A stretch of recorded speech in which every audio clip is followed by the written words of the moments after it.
Hello, students. Thank you for attending my online lecture.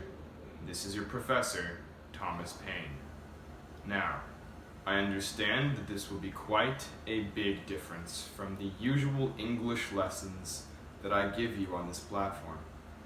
We'll be taking a break from discussing books like Moby Dick and Beloved, which you will have your final essays on coming up in the next several weeks. And I will be teaching you about something equally valid and equally important to your education. Now, this has to do with purpose. What is your purpose? What drives you at your core? What pathway do you want your education to take? For me, it took quite a long time to realize my purpose. Originally, I went to the Florida Institute of Technology, trying to get a degree in astrobiology. I realized that this was not the type of coursework that I was meant to do, and that this was not going to help me fulfill my purpose. I meditated for a long time about what I wanted to do with my life and what direction I wanted it to take. I realized in the end that education was the most important thing to me. Now, I mean education in a few senses.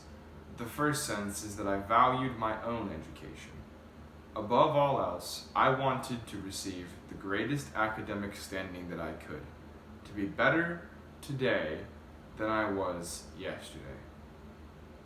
There is also the idea of educating others that I was concerned with. There is something beautiful about being able to transfer knowledge from one person's mind to another. It is vulnerable, sacred, and critical in order to understand each other in the world that we live in. Now, through applications such as My Plan or Strengths Quest, I was able to realize some of my greatest strengths and how I would be able to apply these strengths to reach my purpose.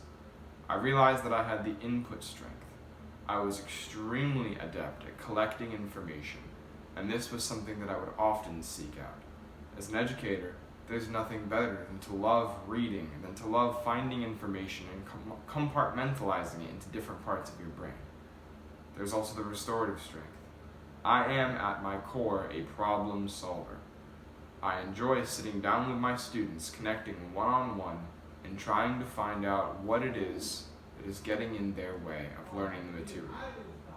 There is also the adaptability strength to consider, especially with the pandemic that we've got currently that has led me to teach in this online format. You never know what challenges you're going to face as an educator. It is important to be able to face these challenges and turn every opportunity into a learning opportunity. Then there's the intellection skill.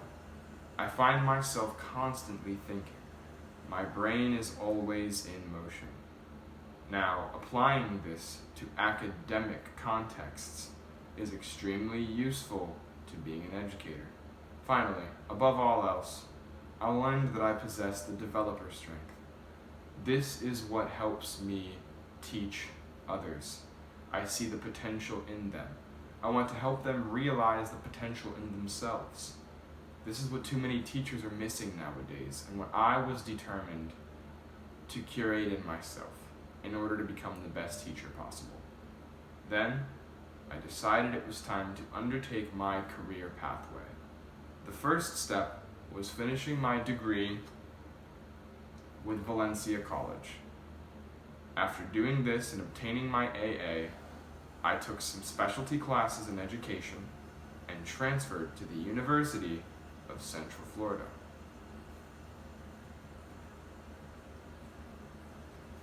After doing this, I transferred to the University of Central Florida, where I majored in English education. After finishing my degree, I sought out a teacher internship. This was not my ideal career, but it was the best way to get my foot in the door. It was not the ideal career, but it was the best way to get my foot in the door. Now, the next step for me was becoming a substitute teacher. Once again, this was not the end goal. However, it provided valuable experience in learning what it was like to maintain a classroom. As a teacher intern working at Seabreeze High School under Professor Wachowski and his class, I was able to witness what it was like to teach students on a daily basis, to create lesson plans, to manage a classroom. As a substitute teacher, I put all of this into action myself, all while thinking about what sort of lesson plans I would create once I obtained my teaching license. Now, as you can imagine, the next step would be, I did in fact obtain my teaching license for English education in high school.